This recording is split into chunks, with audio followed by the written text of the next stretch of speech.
수원 외곽, 야트막한 야산 기슭에 오래된 온천탕이 하나 있었다. 간판은 세월의 발에 글씨가 희미해졌고 유리문 손잡이는 수십 년 손때가 켜켜이 쌓여 미끈거렸다.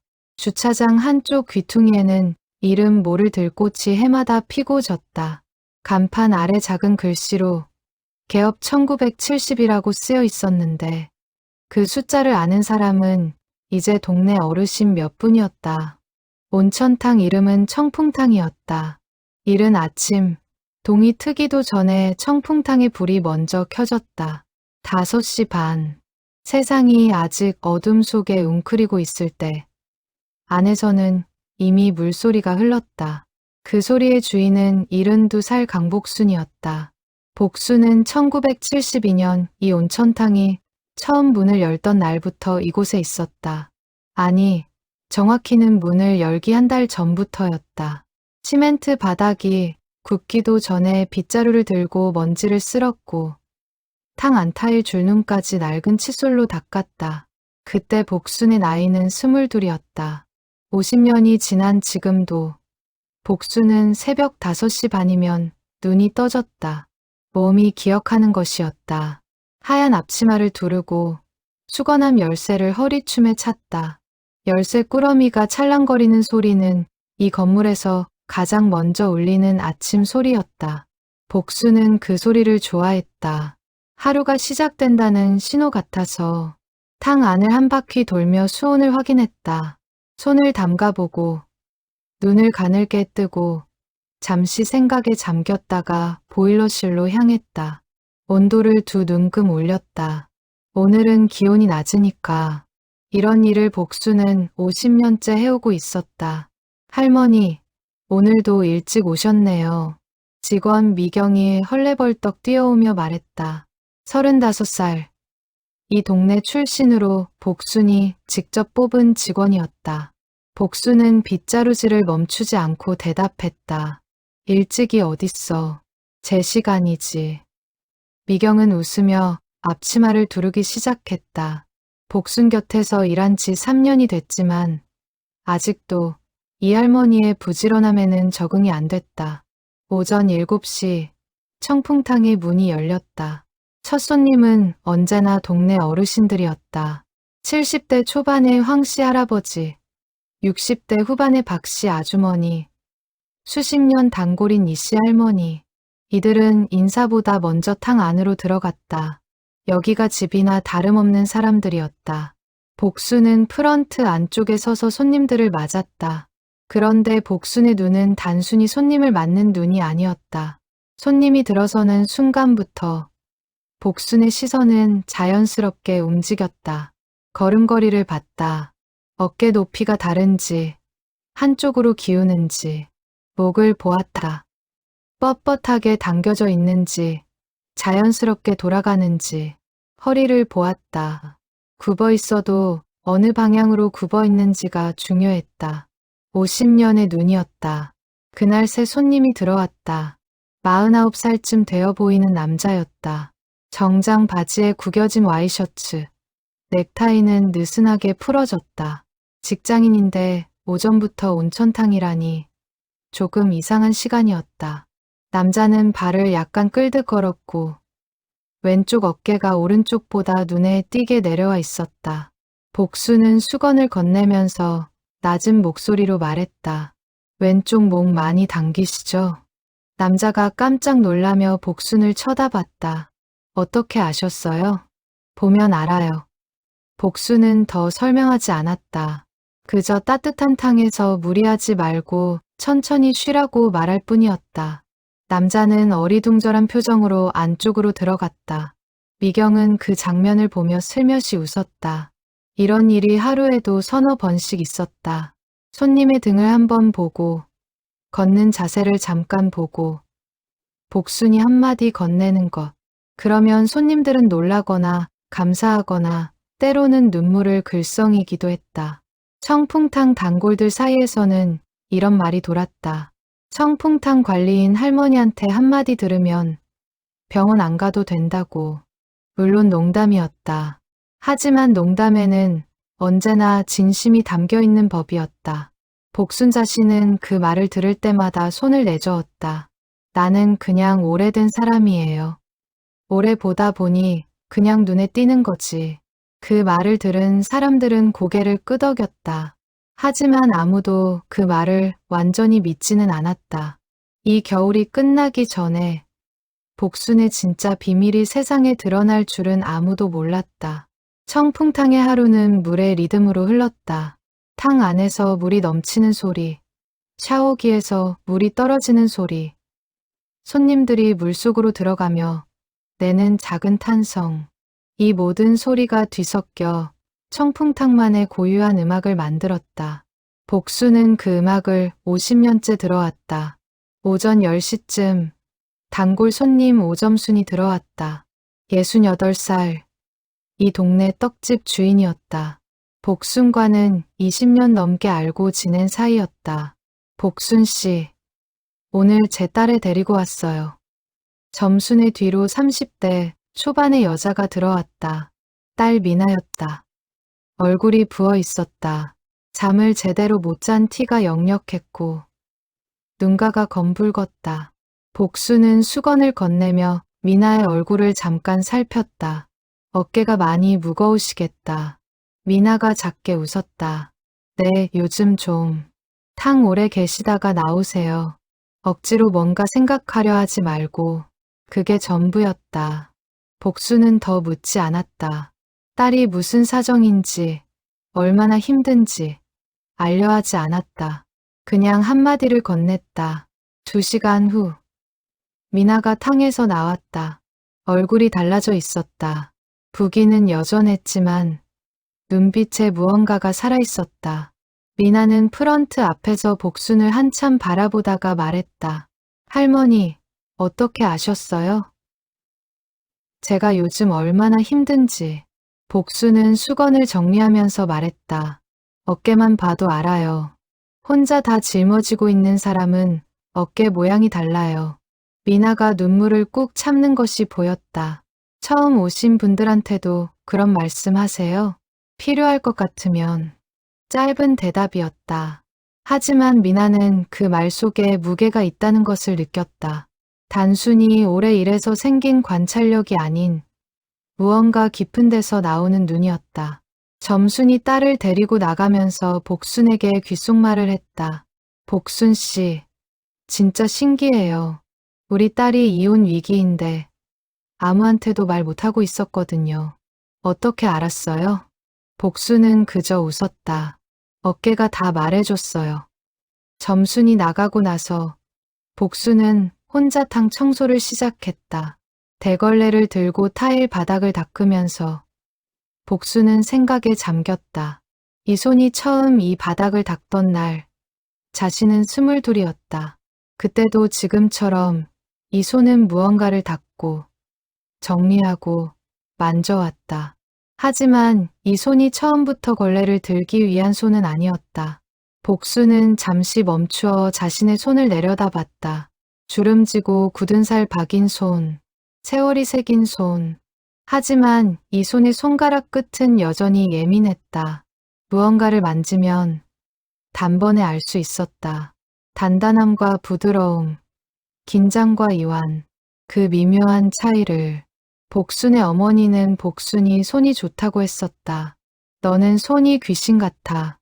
뭐든 만지면 아는 손이야. 그 말을 들은 건 까마득히 오래전 일이었다. 하지만 지금도 그 목소리가 귀에 선명했다. 미경이 청소 도구를 가지러 왔다가 복순을 보고 멈칫했다. 할머니가 자신의 손을 바라보고 있었다. 그 표정이 평소와 달랐다. 무언가 멀리, 아주 멀리 있는 것을 보는 눈이었다.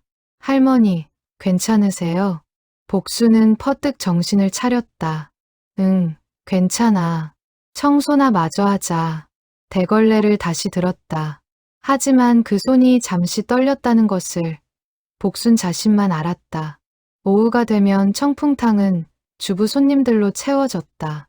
아이 학교 보내고 짬을 내어 오는 40대 엄마들. 시장 보다 들르는 60대 아주머니들, 가끔은 요양원에서 봉사 나온 자원봉사자들도 있었다. 모두가 각자의 피로와 걱정을 몸 안에 담고 들어왔다. 복수는 그들 하나하나를 맞이하면서 아주 작은 것들을 관찰했다. 말이 없어도 됐다. 눈으로 보면 충분했다. 오른쪽 발을 끄는 사람은 고관절이 약하다. 목을 앞으로 쭉 빼는 사람은 눈이 나쁘거나 목 디스크가 의심된다. 숨을 짧게 쉬는 사람은 마음이 불안하거나 폐가 좋지 않다. 배를 앞으로 내밀고 걷는 사람은 허리에 문제가 있다. 이것들이 복순의 눈에는 보였다. 손님들은 복순을 그냥 오래된 온천탕 관리인으로 알았다. 부지런하고 친절하고 눈썰미 좋은 할머니로. 하지만 그 눈썰미가 어디서 왔는지는 아무도 몰랐다. 그리고 복순은 말하지 않았다. 말할 필요가 없다고 생각했다. 아니, 솔직히 말하자면 무서웠다. 50년 전의 일을 꺼내는 것이 1972년 봄이었다. 그해 봄, 22살의 강복수는 전국 침구학과 수석 졸업생이었다. 졸업식장에서 상장을 받을 때 복순의 어머니는 맨 앞줄에 앉아 손수건으로 눈물을 닦았다. 홀어머니 밑에서 공부하느라 얼마나 고생했는지 그 고생이 주마등처럼 스쳐갔던 것이다. 복순은 어린 시절부터 몸이 아픈 사람을 보면 가만히 있지를 못하는 아이였다. 동네 할머니가 허리 아프다고 하면 달려가서 등을 두드렸고 친구가 배가 아프다고 하면 어디가 어떻게 아픈지 꼬치꼬치 물었다. 그런 복순을 보고 어머니가 말했다. 너는 의원이 되어야 해. 그 말이 씨앗이 됐다. 복순은 고등학교 내내 최상위권을 놓치지 않았다.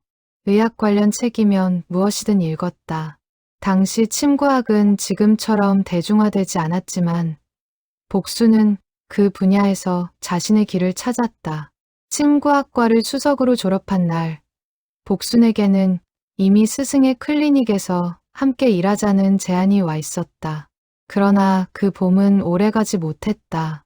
졸업식 사흘 후 복순의 어머니가 쓰러졌다. 뇌졸중이었다. 갑자기였다. 전날까지만 해도 멀쩡했는데 그 다음 날 아침에 쓰러진 채로 발견됐다. 병원비가 문제였다. 당장 다음 달 입원비를 낼 돈이 없었다. 복순이 공부하는 동안 어머니가 빌린 돈도 있었다. 복순은 스승의 클리닉 제안을 받아들이고 싶었지만 수습 기간 동안의 급여로는 어머니의 병원비를 댈 수 없었다. 그때 중매가 들어왔다. 상대는 청풍탕을 막 개업한 김씨였다. 온천탕이 자리를 잡으면 수입이 꽤 될 거라고 했다. 중매쟁이는 결혼만 하면 어머니 병원비 걱정은 없을 것이라고 했다. 복순은 열흘을 고민했다. 밤마다 혼자 앉아 손에 침 교재를 들고 읽다가 눈물을 흘렸다. 이 길을 포기할 수 없었다. 하지만 어머니를 포기할 수는 더욱 없었다. 열흘째 되는 날 아침, 복순은 결심했다. 결혼식은 그해 늦봄이었다. 복순은 침 교재들을 보자기에 싸서 다락방에 올려뒀다. 결혼하면서 가지고 온 짐 중에서 가장 무거운 것이 그 보자기였다. 남편은 복순이 침구학을 공부했다는 것을 알았다. 하지만 결혼 후에 계속 공부하겠다는 말에는 시어머니가 강하게 반대했다. 우리 집 며느리가 밖에서 사람들 몸 만지는 일을 한다고? 말이 돼.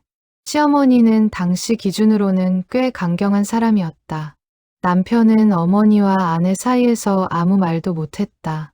복순은 2번 더 꺼냈다가 2번 더 막혔다. 3번째 막혔을 때 복순은 더 이상 꺼내지 않기로 했다. 다락방의 보자기는 그렇게 놓여 있었다. 1해, 2해, 10년, 20년. 복순이 다시 그 보자기를 꺼낸 건 남편이 세상을 뜬 지 석 달이 지난 어느 가을이었다. 먼지가 뽀얗게 앉은 보자기를 풀었을 때 책들은 여전히 거기 있었다. 복순은 그날 밤새도록 책을 읽었다. 그러면서 또 울었다. 지나간 시간에 대한 눈물이 아니었다. 여전히 이 내용이 마음속에 살아있다는 것에 대한 눈물이었다. 그 이후로 복순의 눈이 달라졌다. 온천탕 프런트에 서서 손님들을 보는 눈이 단순히 반겨주는 눈이 아니라 관찰하는 눈으로 누군가 아픈 사람을 보면 마음속에서 뭔가가 움직였다. 침을 놓아야 할 경혈이 보였다. 어떤 방법으로 접근해야 할지가 보였다. 말로는 설명하지 않았지만 눈으로는 전부 보였다. 복순이 손님들에게 건네는 한마디는 그 50년의 눈에서 나오는 것이었다. 겨울이 깊어가던 그즈음 청풍탕에 낯선 손님이 자주 들렀다. 40 초반의 여자였다. 이름은 나중에야 알게 됐는데 박지원이라고 했다. 신문사 기자였다. 지원은 처음에는 그냥 목욕하러 오는 손님처럼 보였다. 하지만 복수는 두 번째 방문부터 눈치챘다. 이 여자의 눈이 너무 예리했다. 탕 안이 아니라 프런트 쪽을 계속 살피는 눈이었다. 세 번째 방문 날, 지원이 복순에게 말을 걸었다. 할머니, 저 기자예요. 복순은 수건을 접으며 대답했다. 알아요. 지원이 멈칫했다. 어떻게 아셨어요? 눈이 다른 데를 보고 있거든요. 목욕하러 온 사람 눈이 아니에요. 지원은 잠시 당황했다가 웃음을 터뜨렸다. 할머니, 혹시 기사 하나 써도 될까요? 여기 온 손님들 사이에서 소문이 자자하더라고요. 등 보고 건강 상태 아는 할머니라고. 복수는 고개를 저었다. 싫어요. 단호했다. 왜요? 나는 그냥 여기 관리인이에요. 특별한 거 없어요. 지원은 며칠에 걸쳐 설득했다. 복수는 계속 거절했다. 지원도 물러서지 않았다.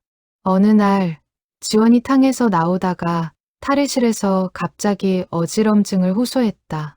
바닥에 주저앉았는데 복순이 소식을 듣고 들어갔다. 복순이 지원 곁에 앉아서 손목을 잡았다. 잠깐이었다. 손목을 쥐고 눈을 감고 다시 눈을 떴다. 최근에 식사 제대로 못하셨죠? 혈압도 낮고 지원은 눈이 커졌다. 맥박만 보고도 알아요? 복수는 손을 놓으며 일어섰다. 설탕 넣은 따뜻한 차 한 잔 드세요. 저쪽에 있어요. 그리고 더 이상 아무 말도 하지 않았다. 지원은 차를 마시면서 복순을 바라봤다. 기자의 본능이 살아났다. 이 할머니는 단순한 관리인이 아니었다. 맥을 짚는 방식, 손가락을 대는 위치, 눈을 감고 집중하는 방법.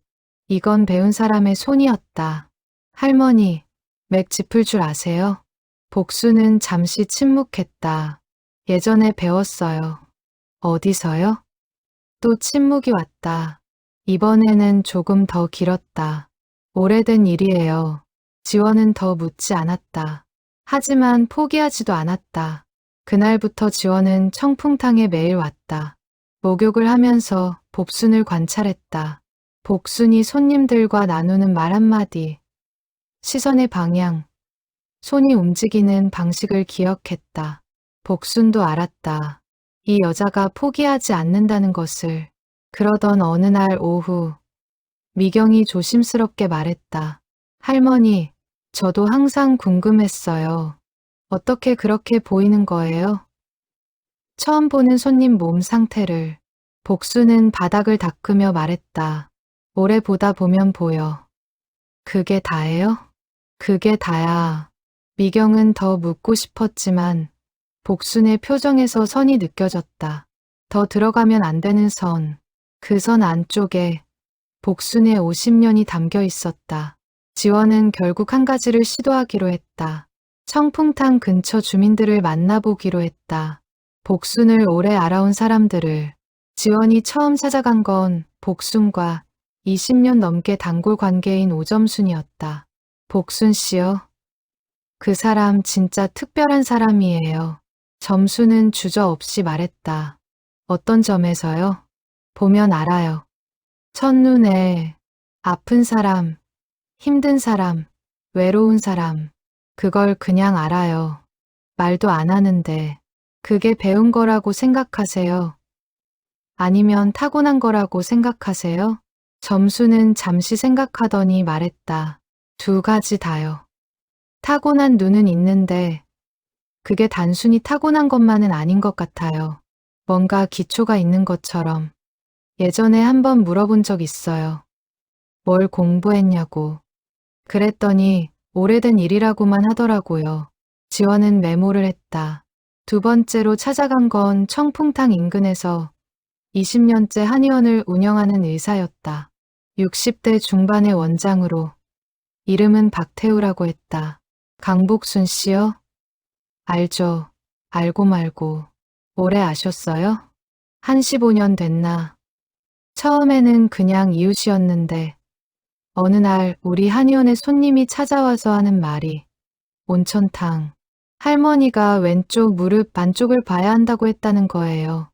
지원이 몸을 앞으로 당겼다. 그래서요? 검사를 해봤더니 정확하더라고요. 그때부터 이상하다 싶었죠. 그래서 한 번은 직접 만나서 물어봤어요. 뭐라고 하셨어요? 원장이 잠시 망설였다. 예전에 침구학을 공부했다고. 근데 거기서 더 이상은 말을 안 했어요. 지원은 그 말을 받아 적었다. 침구학. 마지막으로 찾아간 건 복순의 딸, 강미영이었다. 처음에 미영은 인터뷰를 거부했다. 하지만 지원이 그냥 기록하고 싶다고 했을 때 미영이 마음을 열었다. 엄마가 공부를 많이 했던 사람이에요. 미영은 조심스럽게 말했다. 알고 있어요. 침구학 공부하셨다는. 미영이 놀랐다. 어떻게 아세요? 주변에서 조금씩 들었어요. 미영은 잠시 침묵했다. 엄마가 스스로 말한 거 아니에요. 다락방에서 책들을 발견한 게 제가 중학교 때였어요. 먼지 잔뜩 앉은 침구학 교재들이 보자기에 쌓여 있었거든요. 어머니한테 물어봤어요. 네. 그랬더니 처음에는 아무 말도 안 하시더라고요. 나중에 제가 대학 들어가고 나서야 조금 말씀하셨어요. 수석으로 졸업했는데 결혼하면서 못하게 됐다고. 지원은 손이 멈칫했다. 어머니가 후회하신다고 하시던가요? 미영이 천천히 고개를 저었다. 아니요. 그게 이상한 거예요. 후회한다고 한 번도 안 하셨어요. 오히려 이렇게 말씀하셨어요. 미영이 어머니 목소리를 조용히 흉내냈다. 지금 여기서 하는 게 더 많은 사람한테 닿는 것 같아. 지원은 한동안 아무 말도 하지 못했다. 지원은 그날부터 청풍탕을 다시 보기 시작했다. 기자의 눈으로가 아니라 관찰자의 눈으로. 복순이 어떻게 손님을 맞이하는지, 어떤 순간에 말을 건네고, 어떤 순간에 침묵하는지, 어떻게 수건을 건네고, 어떻게 시선을 주는지. 아침 일찍 지원은 청풍탕 문이 열리기 전부터 근처에 있었다. 5시 반, 건물 안에서 불이 켜졌다. 6시, 청소 소리가 들렸다. 7시, 문이 열렸다. 첫 손님, 황씨 할아버지. 복수는 수건을 건네면서 자연스럽게 말했다. 오늘 왼쪽 무릎 좀 조심하세요. 기온이 갑자기 낮아졌으니까. 황씨 할아버지가 고개를 끄덕이며 들어갔다. 이미 익숙한 것이었다. 두 번째 손님, 30대 여자. 복수는 이번에는 아무 말도 안 했다. 그냥 수건을 건넸다. 세 번째 손님, 50대 남자. 걷는 방식이 조금 부자연스러웠다. 복순이 말했다. 발바닥 안쪽이 좀 불편하시죠? 남자가 눈이 커졌다. 어떻게 요즘 딱딱한 바닥에 오래 서 계시나요? 탕에서 발바닥 쪽 지압 좀 하고 나오세요. 남자는 감사합니다. 라고 하고 들어갔다. 지원은 메모지를 꽉 쥐었다. 매번 달랐다. 어떤 손님에게는 말을 하고 어떤 손님에게는 하지 않았다. 기준이 뭔지 겉으로는 알 수 없었다. 하지만 분명히 기준이 있었다. 점심시간이 지나고 청풍탕이 조금 한적해진 시간에 지원이 복순 곁에 앉았다. 할머니, 왜 어떤 손님한테는 말씀하시고 어떤 손님한테는 안 하세요? 복순이 잠시 지원을 받다. 필요한 사람한테만 해요. 어떻게 구분해요? 그게 보여요. 어떻게 보여요? 복순이 잠시 생각하더니 말했다. 오래 공부하고 오래 보다 보면 보이는 게 있어요. 어떤 사람이 지금 몸에서 신호를 보내고 있는지. 근데 그 신호를 그 사람 본인이 모르고 있을 때 한마디 해주는 거예요.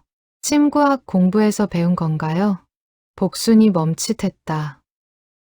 누가 그런 말했어요? 여러분이요. 복순은 한동안 말이 없었다. 창밖을 바라봤다. 겨울 오후에 햇빛이 기울어지고 있었다. 기사 내지 말아요. 왜요? 그냥 여기서 하는 게 나한테는 맞아요. 누가 알아줄 필요 없이. 지원은 그 말을 오래 기억했다. 누가 알아줄 필요 없이. 그 말 속에 50년이 담겨 있었다. 그 일이 생긴 건 어느 평일 오전이었다. 남자 탕 쪽에서 갑자기 소리가 났다. 미경이 달려갔다가 복순을 불렀다. 할머니, 손님 한 분이 탕 안에서 갑자기 쓰러지셨어요. 복순은 바로 움직였다. 탕 안에 60 초반의 남자가 벽에 기댄 채 의식이 흐린 상태였다.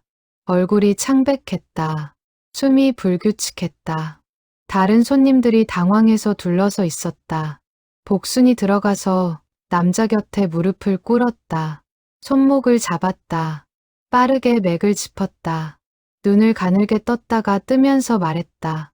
미경아, 119 불러. 그리고 탕 온도 낮춰. 그러면서 남자의 등을 손바닥으로 천천히 눌렀다.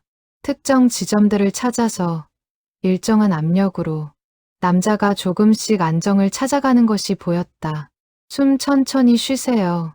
코로 마시고 입으로 내쉬고. 복순의 목소리는 낮고 안정적이었다. 다른 손님들이 조용히 물러났다. 119가 도착하기까지 몇 분이 걸렸다. 그 몇 분 동안 복순은 남자 곁을 지켰다. 손을 특정 지점에 대고 맥을 계속 확인하고 호흡을 유도했다. 구급대원들이 들어왔을 때 남자는 이미 의식이 돌아와 있었다. 구급대원이 복순을 보며 말했다. 혹시 의료인이세요? 복순은 고개를 저었다. 아니에요. 그냥 오래 일한 관리인이에요. 구급대원이 고개를 갸웃했지만 더 묻지 않았다. 남자는 병원으로 이송됐다. 나중에 연락이 왔는데 저혈압 쇼크였다고 했다. 더 빨리 처치하지 않았으면 위험할 수 있었다고. 그날 그 자리에 있었던 손님 중 한 명이 지원이었다. 지원은 그 장면을 처음부터 끝까지 봤다. 복순이 남자의 손목을 잡는 손, 맥을 짚는 손가락의 위치, 등을 누르는 방식, 전혀 당황하지 않고 무엇을 해야 하는지 정확히 아는 태도. 탕에서 나와서 탈의실 의자에 앉은 지원은 메모를 했다.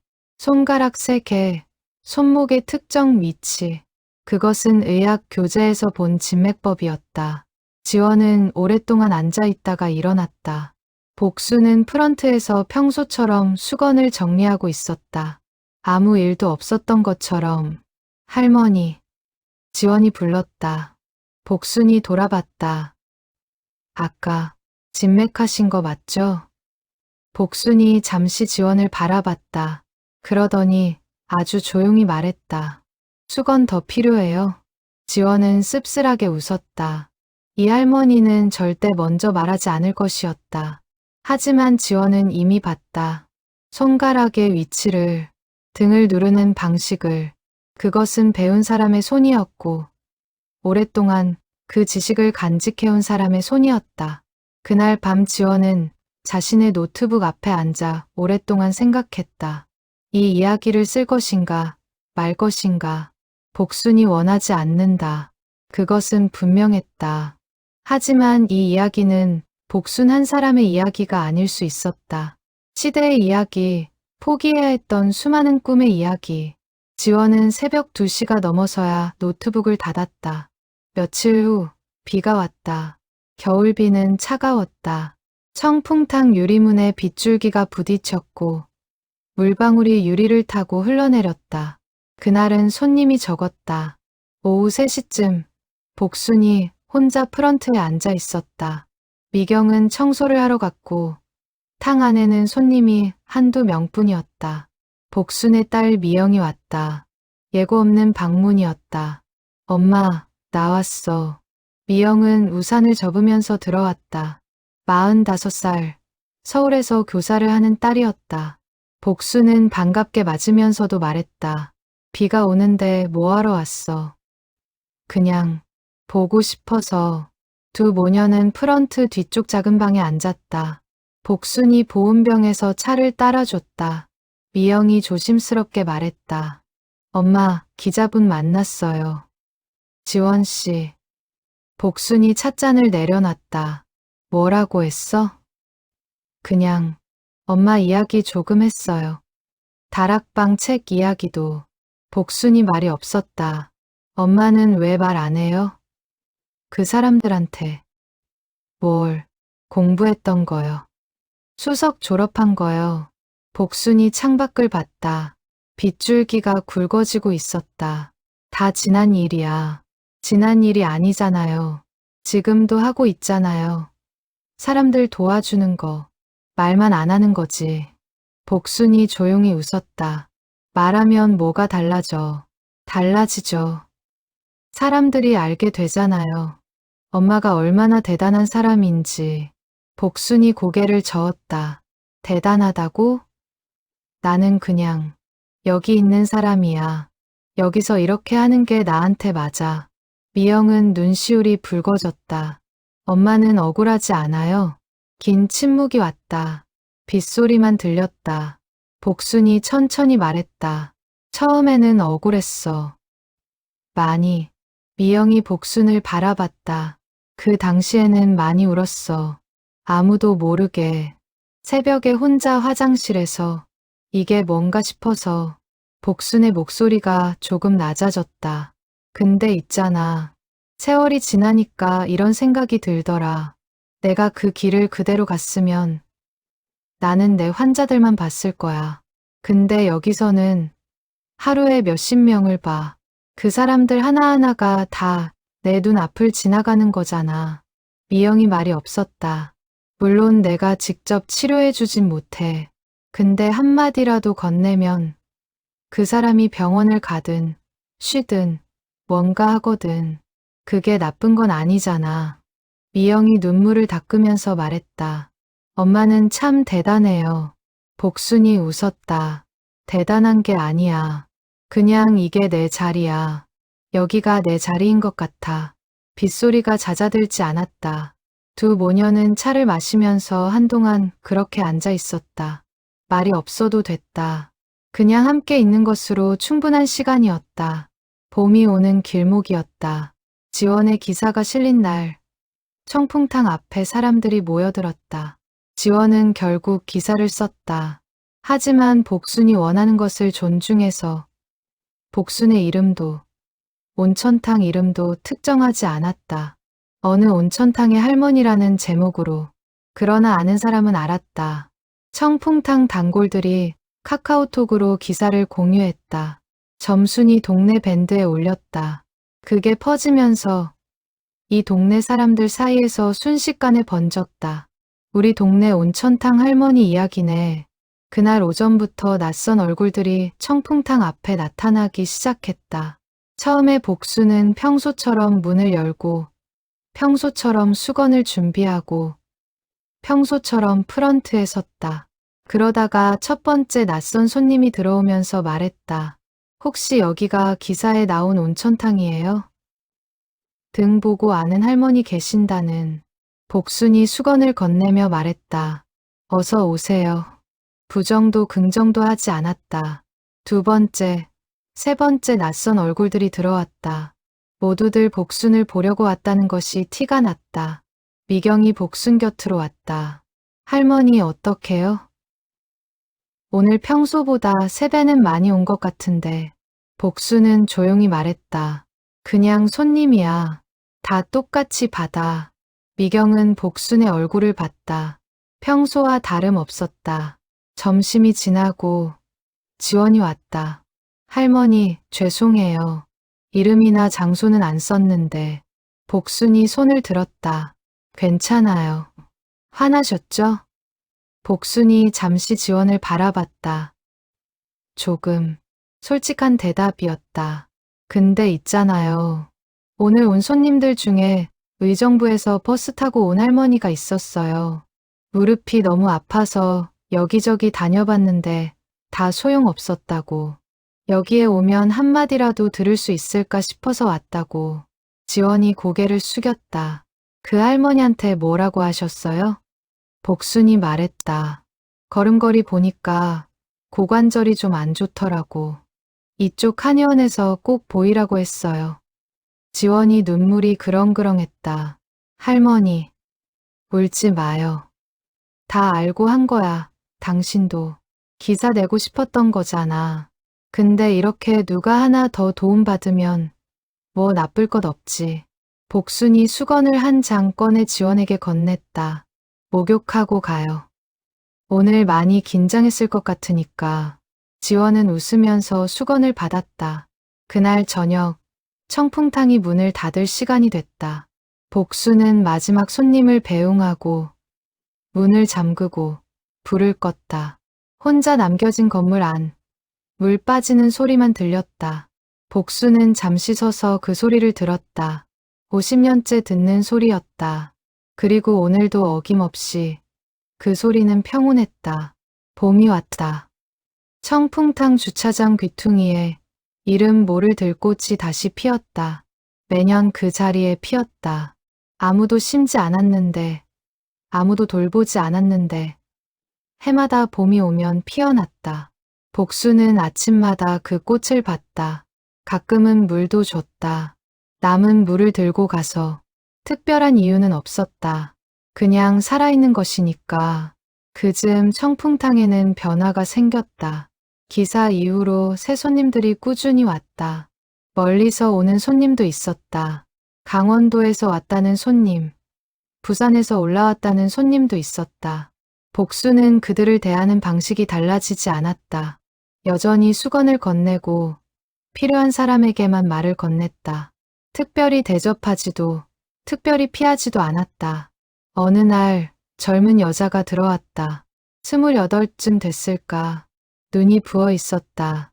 새벽부터 울었거나 밤새 잠을 못 잔 눈이었다. 복수는 수건을 건네면서 말하지 않았다. 그냥 조금 더 오래 여자의 얼굴을 봤다. 여자가 고개를 들어 복순을 봤다. 복순이 말했다. 천천히 쉬다 나오세요. 오늘은 빨리 나오려 하지 말고. 여자가 고개를 끄덕이고 들어갔다. 1시간 반 후에 나온 여자는 조금 달라 보였다. 부기가 가신 것이 아니라 눈빛이 달라진 것이었다. 무언가 내려놓은 것 같은 눈. 여자가 나오면서 복순에게 말했다. 감사해요. 복순이 웃었다. 또 오세요. 그게 전부였다. 미경이 복순 곁에서 그 장면을 봤다. 할머니, 저 분한테는 아무 말도 안 하셨잖아요. 했어. 뭐려? 천천히 쉬라고요. 그게 지금 저 사람한테 필요한 말이야. 미경이 고개를 갸웃했다. 어떻게 알아요? 눈이 말해줘. 미경은 그 말을 오래 생각했다. 복순의 50년이 가르쳐준 것은 화려한 기술이 아니었다. 사람을 보는 눈이었다. 말이 필요한 사람과 침묵이 필요한 사람을 구별하는 눈. 그해 봄, 지원의 후속 기사가 났다. 이번에는 포기하지 않은 꿈에 대하여라는 제목으로 복순의 이야기를 직접적으로 쓴 게 아니라 꿈을 뒤로 미루고 살아온 사람들의 이야기를 모아서 그 기사 아래 댓글이 수천 개 달렸다. 저도 그런 사람이에요. 나도 포기한 게 있어요. 근데 그게 다른 방식으로 살아있을 수도 있다는 거. 오늘 처음 생각해 봤어요. 복수는 그 기사를 읽지 않았다. 딸 미영이 읽어줬다. 댓글도. 복수는 다 듣고 나서 말했다. 사람들이 그런 생각을 하는구나. 엄마 덕분에요. 복순이 웃었다. 그 웃음 속에 스물둘의 봄도 있었고 울었던 새벽도 있었고 다락방에 보자기도 있었다. 그리고 그 모든 것을 지나서 온 지금 이 자리도 있었다. 청풍탕의 봄이 깊어갔다. 아침마다 복수는 불을 켜고 보일러를 확인하고 수건을 정리했다. 열쇠 꾸러미가 찰랑거렸다. 이 건물에서 가장 먼저 울리는 아침 소리. 복수는 그 소리를 들으며 문을 열었다. 오늘도, 내일도 이 자리가 있는 한